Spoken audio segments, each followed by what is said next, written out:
खबर राजधानी पटना से है, जहां पिछले 16 मई को फतुहा में आभूषण विक्रेता के घर हुई भीषण डकैती कांड का पटना पुलिस ने खुलासा कर दिया।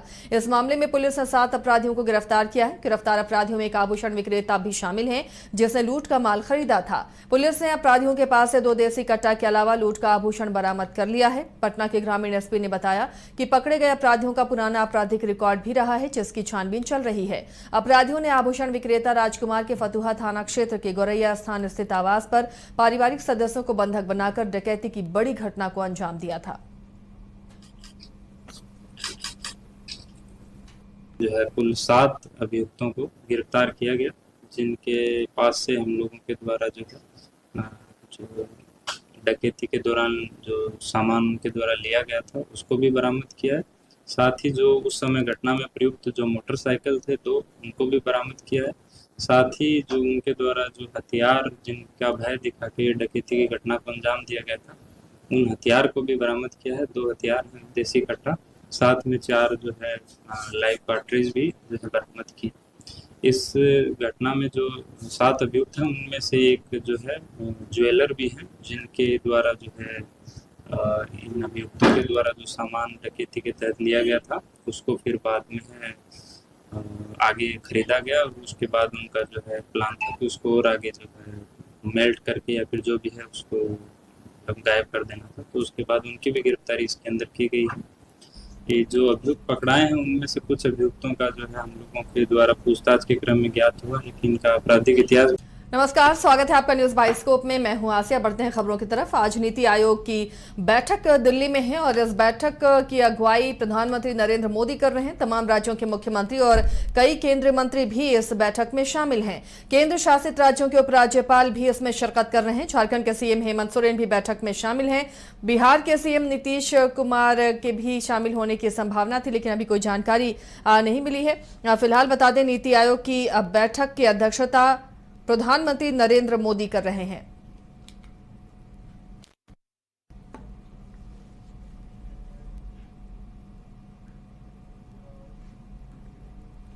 राजद ने बिहार के मुख्यमंत्री नीतीश कुमार को लेकर अपने सोशल नेटवर्किंग साइट एक्स पर एक वीडियो जारी किया है, जिसका शीर्षक कुर्सी का ख्वाब पलटू का खिताब नाम दिया गया है, जिसमें बिहार के मुख्यमंत्री नीतीश कुमार के द्वारा 20 सालों तक कुर्सी के लिए जो भी तिकड़मबाजी की गई है 3D वीडियो एनिमेशन के द्वारा उसे दर्शाया गया, जिस पर पलटवार करते हुए जनता दल यूनाइटेड के राष्ट्रीय प्रवक्ता राजीव रंजन ने राजद पर तंज कसा और कहा कि हैरानी की बात है कि राजद के नेता तेजस्वी यादव को कांग्रेस मुख्यमंत्री पद का दावेदार नहीं मानती, फिर भी तेजस्वी यादव खुद को अनेक सभाओं में अब मुख्यमंत्री पद का दावेदार घोषित करते हैं।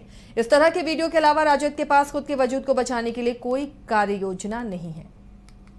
कांग्रेस उनको मुख्यमंत्री पद का उम्मीदवार नहीं मानने के लिए तैयार है, फिर भी वो खुद को अनेक सभाओं में मुख्यमंत्री पद का दावेदार घोषित करते रहे। दरअसल इस तरह के कार्टून्स और वीडियोस के सिवाय आरजेडी के पास खुद का वजूद बचाने के लिए कोई कार्य योजना नहीं। लगातार राजद और कांग्रेस का जो अंतर्द्वंद है और जो राजद की घटती हुई जो साख है, उसकी वजह से तेजस्वी यादव हाशिए पर पहुंचे और ये हताशा और बौखलाहट है। मुख्यमंत्री नीतीश कुमार जी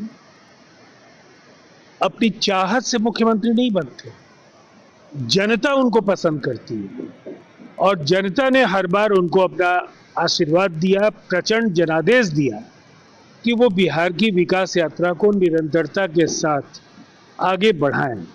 और तेजस्वी जी और उनकी पार्टी को फिर से एक बार निराशा हाथ लगी। एक तरफ नेता प्रतिपक्ष के लायक वो सीटें नहीं जीत पाएंगे और दूसरी तरफ एक बार फिर 2025 से 30 नीतीश 225 सीटों के लक्ष्य के साथ हम अगली सरकार बनाने जा रहे हैं। कांग्रेस उनको। उत्तराखंड में पुष्कर सिंह धामी सरकार ने ऑपरेशन सिंदूर को लेकर बड़ा फैसला लिया है। इसके तहत अब उत्तराखंड के सभी मदरसों के सिलेबस में ऑपरेशन सिंदूर को शामिल किया जाएगा। इसी कड़ी में बिहार सरकार के पीएचईडी मंत्री नीरज कुमार बबलू ने कहा कि पुष्कर धामी जी के फैसले का हम स्वागत करते हैं और ये बिहार सरकार से मांग करते हैं कि सरकारी विद्यालय में भी इस पाठ्यक्रम के रूप में इसे शामिल किया जाए। धक्का धुक्की मत करो, महिलाओं को तंग मत करो, या ताप दिया सब लोग हो गया पुष्करधामी सरकार का जो फैसला है उसको कैसे देख रहे हैं? क्या बिहार में भी लागू होना चाहिए पाठ्यक्रम? देखिए, हम धामी जी के इस फैसले का काफी स्वागत करते हैं, अभिनंदन करते हैं।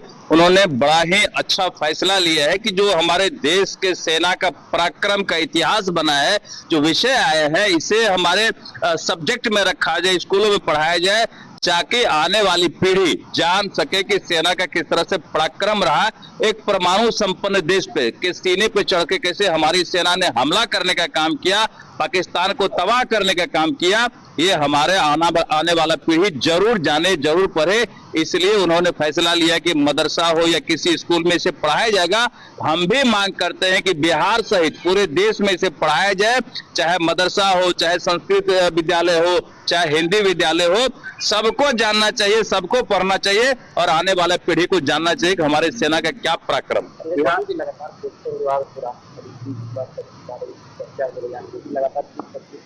अरे देखिए, आरजेडी के जी से पानी टपक रहा है कि किसी तरह नीतीश जी आ जाएंगे तो फिर हम सरकार में आ जाएंगे। ये मुंगेरी लाल का हसीन सपना होगा, सपना देखते रह जाएंगे।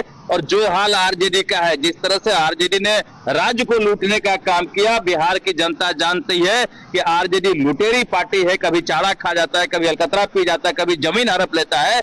अब वो दिन कभी नहीं बिहार में आने वाला है कि आरजेडी पुनः आएगी, चाहे कोई भी गठबंधन बना ले, कोई फर्क नहीं पड़ने वाला है। और हमारे नेता नीतीश कुमार जी, एनडीए पूरी तरह इंटैक्ट है और पुनः एनडीए की सरकार बनेगी, नीतीश कुमार जी पुनः मुख्यमंत्री बनेंगे। देखिए, लॉ एंड ऑर्डर का कोई सवाल नहीं है। घटनाएं घटती है, हम मानते हैं कि घटनाएं घटती है, लेकिन हम आपको भरोसा दिला सकते हैं अगर कोई घटना घटती है उसमें पुलिस एक्शन में आती है, गिरफ्तारी होगी और एसपीडी ट्रायल चला करके सजा कराया जाएगा। ये बिहार का सुशासन का अपना कानून। आरसीपी सिंह जो इसी गठबंधन में थे, जदयू को चला रहे थे, अब चले गए हैं तो तरह तरह का बात करते हैं। इनके बातों का कोई सुनने वाला भी नहीं है। जब उनकी सरकार थी तो क्या कर रहे थे? झाल बजा रहे थे उस समय। जब डिप्टी सीएम बने थे उस समय क्या कर रहे थे? लूटने में लगे हुए थे। 5-5 विभाग दबा के बैठे हुए थे। जनता की चिंता नहीं आ रही थी, डोमिसाइल की चिंता नहीं आ रही थी। उस समय लूटने से फुर्सत नहीं था। अब उनको तरह तरह का चीज याद आता है, दिन में तारे दिखते हैं।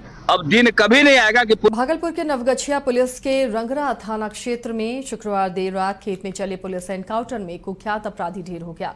घटना रंगरा थाना क्षेत्र के मुरली चौक से लगभग 500 मीटर दूर मछली जलकर के पास हुई, जहां खेत में पुलिस और एसटीएफ की संयुक्त टीम ने बड़ी कार्रवाई करते हुए अपराधी को मार गिराया। मृतक की पहचान गुरुदेव मंडल उर्फ फूफा के रूप में की गई है। मृतक में अपराधियों और पुलिस के बीच गोलीबारी भी हुई। बताया जा रहा है कि अपराधी आधा दर्जन से ज्यादा थे। अंधेरे का फायदा उठाकर अन्य अपराधी भागने में सफल रहे। घटना की जानकारी मिलते ही नवगछिया एसपी प्रेरणा कुमार और SDP Om Prakash Kumar, circle inspector Brajesh Kumar भारी भरकम फोर्स के साथ पहुंचे और घटनास्थल का निरीक्षण किया। यह कार्रवाई गुप्त सूचना के आधार पर की गई। गोल जहां 27 वर्षों के सफर में 17,000 से भी अधिक छात्रों ने डॉक्टर एवं इंजीनियर बनकर भरे सफलता की ऊंची उड़ान, जहां साधारण छात्र भी असाधारण सफलता प्राप्त कर बना रहे इतिहास। दूरदर्शी शिक्षाविद श्री विपिन सिंह के मार्गदर्शन में मेडिकल एवं इंजीनियरिंग के लाखों छात्रों के लिए आशा की किरण के रूप में गोल्ड रिजल्ट फैक्ट्री